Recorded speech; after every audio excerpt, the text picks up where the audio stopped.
Na democracia, não apenas um lado tem a oportunidade de falar. O que está acontecendo aqui em aula hoje aqui, isso é uma realidade no Brasil. Só um lado da moeda pode se rebelar, se manifestar. Quem não se manifesta, o outro lado é marginalizado. Como eu disse aqui, é homofóbico. Quando o senador Magno Malta, que é senador pelo Estado do Espírito Santo, começou a falar, em questão de 7 minutos, cortaram a transmissão.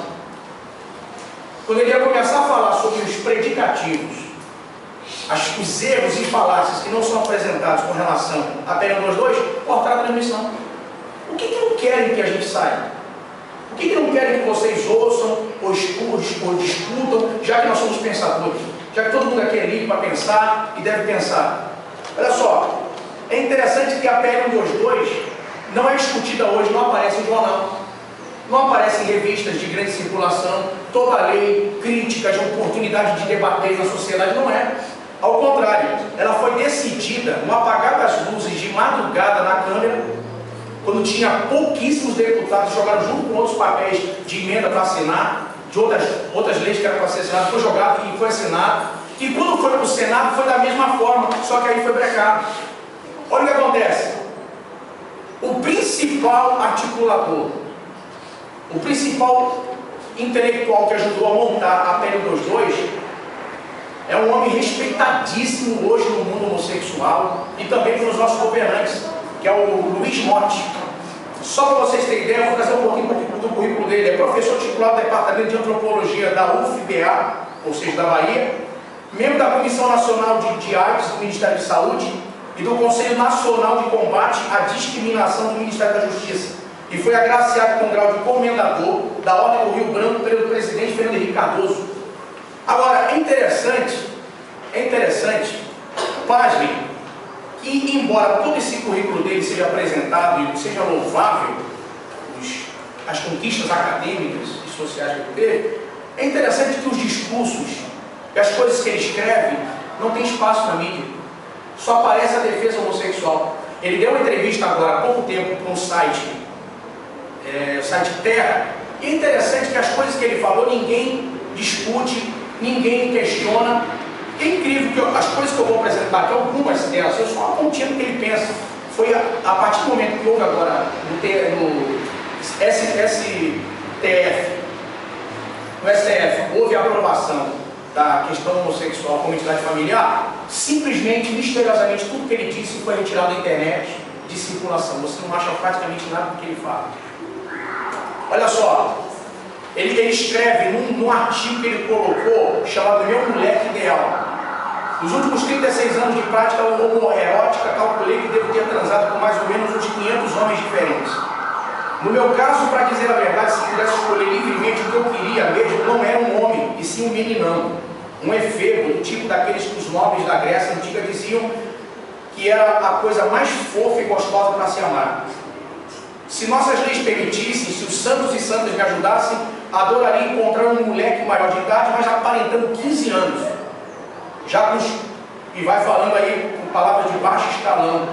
E diz embaixo, de preferência inexperiente no sexo, melhor ainda se fosse completamente virgem e que descobrisse nos meus braços o gosto inebriante do erotismo. Falas dele. É incrível que nada disso sai na mídia. É incrível que ninguém fala disso. É incrível que nada disso que ele fala é comentado. Ele é uma pessoa de bem, maravilhosa, intelectual. Tem mais. Eu vou mostrar para vocês algumas questões só da PL 122, porque eles não querem que ninguém saiba.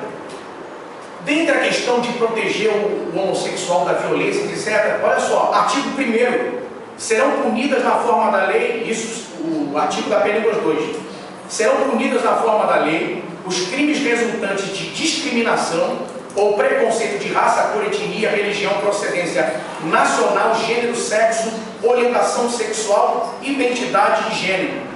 Eles se escoram na questão da raça para poder colocar essa questão. E o que abre aqui? Como fala aqui de orientação sexual, abre a porta aqui para pedofilia.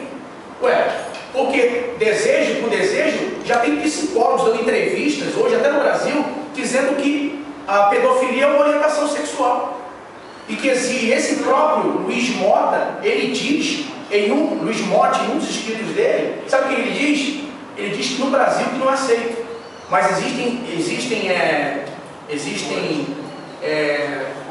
povos que é comum a criança, a partir dos 9, 10 anos, ter a iniciação sexual. Sabe como? O menino vai para a rede, o tio pega ele, estupra ele para introduzir sêmen nele, para ele poder ter sêmen. Então isso é perfeitamente normal em vários povos, e que no Brasil que não é aceito. Quer dizer, o problema é a nossa cultura. Se a nossa cultura liberasse, não tinha problema. Inclusive ele tirou todo o material dentro da internet para poder não haver essa polêmica, para poder abafar, para poder não ter problema com a questão da PN 122, porque ele é um defensor ferrenho da prática pedófila. Outra coisa, o artigo 4 da PN 122 diz: praticar o empregador ou seu proposto atos de dispensa direta ou indireta, pena de reclusão de 2 a 5 anos. O que significa isso na prática? Aparentemente parece um grande passo na cidadania, mas analisa. Você coloca uma empregada doméstica na sua casa. Aí você tem um filho de 5 anos e descobre que essa empregada doméstica é evangélica. Você não gosta, não é a sua praia, você não concorda. Aí você simplesmente demite ela e quer contratar outra pessoa. É a educação dos seus filhos, da sua casa você decide. Se você fizer isso, 2 a 5 anos de cadeia. Se você descobre que o babá da sua criança é homossexual, é um direito seu, quem decide sobre a educação dos seus filhos é você. Se você não concordar e não quiser que a sua filha pequena seja educada para um homossexual, 2 a 5 anos de cadeia. Quer dizer, agora, na sua casa, na sua família, quem você não tem poder de decisão, quem vai decidir é o governo. É isso que a lei está dizendo. Esse é só um ponto, tem mais. Olha bem, artigo 8º, impedir ou restringir a expressão e a manifestação de afetividade em locais públicos ou privados abertos ao público em virtude das características previstas no artigo 1º desta lei, pena de reclusão de 2 a 5 anos. O que acontece? Se eu estou no pátio da igreja, o local do culto é sagrado, é inviolável.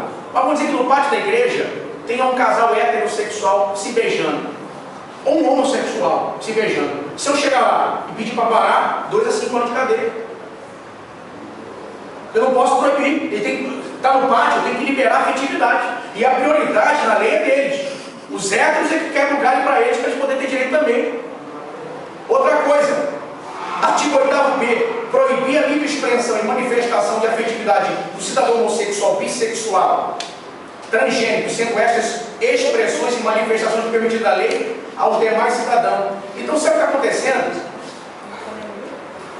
Artigo 16º, parágrafo 5º. O disposto neste artigo envolve a prática de qualquer tipo de ação violenta, constrangedora, intimidatória, vexatória de ordem moral, ética, filosófica ou psicológica. O que significa hoje para a gente aqui entender agressão ou ação violenta, constrangedora, intimidatória ou vexatória de ordem moral, ética, filosófica ou psicológica? Sabe o que significa isso? A partir do momento que essa lei for aprovada, se o homossexual entender que Romanos 1 na Bíblia, o outro texto de Levítico, do Antigo Testamento, está constrangendo ele porque fala contra a homossexualidade, então ele pode processar, tem que tirar da Bíblia. A Bíblia virou um livro homofóbico a partir dessa lei aprovada, porque condena o homossexualismo. Então, a Bíblia passa a ser um livro homofóbico. É isso que ninguém quer falar, e é isso que a sociedade não ouve, porque não há esse espaço para os contrários se manifestarem. Agora, eu quero só terminar aqui, meritíssimo, rapidinho, lembrando que todo cidadão, independente de ser hétero, de ser homossexual, ele já está protegido pela Constituição. Qualquer pessoa já é protegida pela Constituição, seja criança, seja idoso, seja homem, mulher, hétero ou homossexual, ele já está debaixo da lei. Os homossexuais não são grupo de risco no Brasil. Eu provo isso aqui com os dados. Os homossexuais não são grupo de risco. Eu vou provar. Eu repito, não são grupo de risco.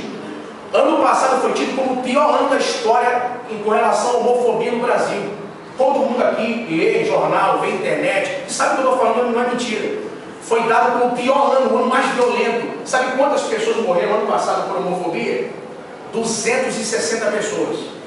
Abrindo parênteses, lembrando que os próprios dados criminais das delegacias provam o que eu vou falar.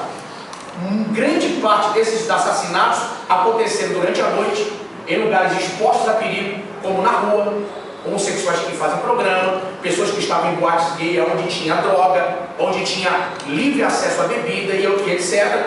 É muito mais fácil, independente de ser hétero ou ser homo, acontecer uma coisa com uma pessoa numa situação dessa do que comigo em casa com a minha família dormindo.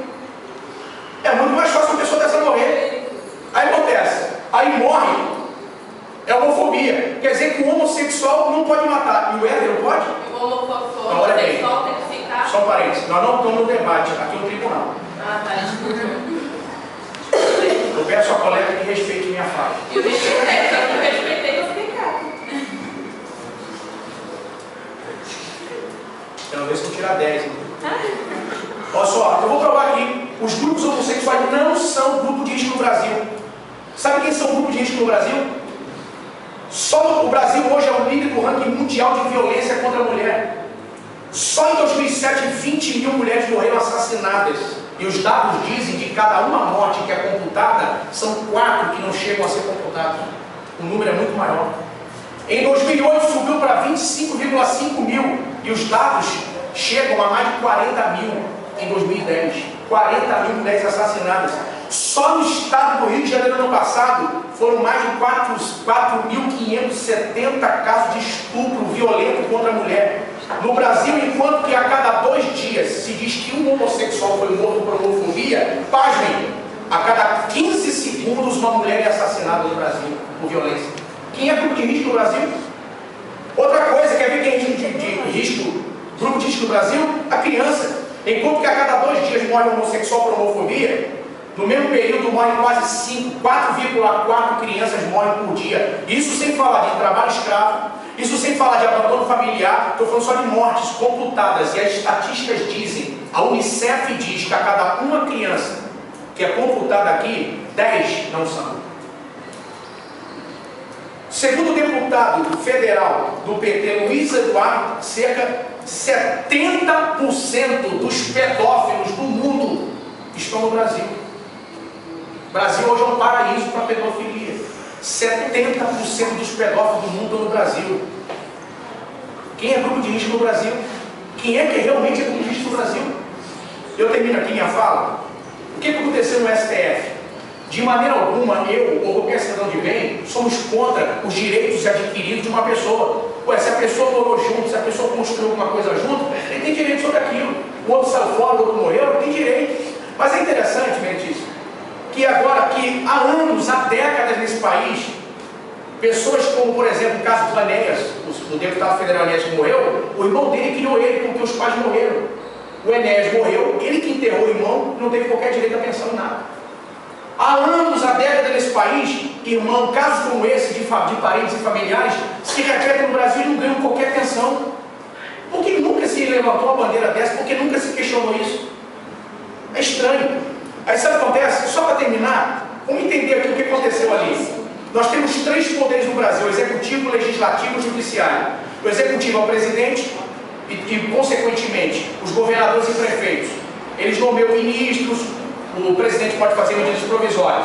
Temos o legislativo, que tem as 2 casas, a Câmara e o Senado. Eles são responsáveis pelas leis do Estado e para o povo, do convívio social. E, no caso, consequentemente, também no Estado e no município. E vem o Judiciário. O Judiciário, a função dele é fiscalizar o cumprimento das leis. Seu órgão máximo é o Supremo Tribunal Federal, que são representados por 11 juízes de passado considerado intocável e comprovado de saber jurídico. São escolhidos pelo presidente com aprovação do Senado. Abaixo só existe no Supremo o Tribunal Estadual. No âmbito municipal não existe. Olha bem, a questão aqui não é se o homossexual tem direito ou não. Eu concordo que a pessoa que trabalhou, que ralou, que construiu alguma coisa junto, tem direitos. O problema aqui é como a coisa foi feita, e isso que ninguém para perceber. Gente, não cabia ao STF a decisão que foi tomada. Se essa decisão tinha que ser tomada, ela tinha que passar pela Câmara, tinha que passar pelo Senado. Simplesmente, a decisão saiu do Legislativo e foi direto para o Judiciário. Foi um ato de inconstitucionalidade. Simplesmente arrebentaram com a Constituição. O Judiciário não agiu, e quem agiu por baixo dos panos foi o Judiciário. Aí disseram assim: não, mas estava muito lento lá. É mentira. O que está tramitando hoje nas 2 casas do Congresso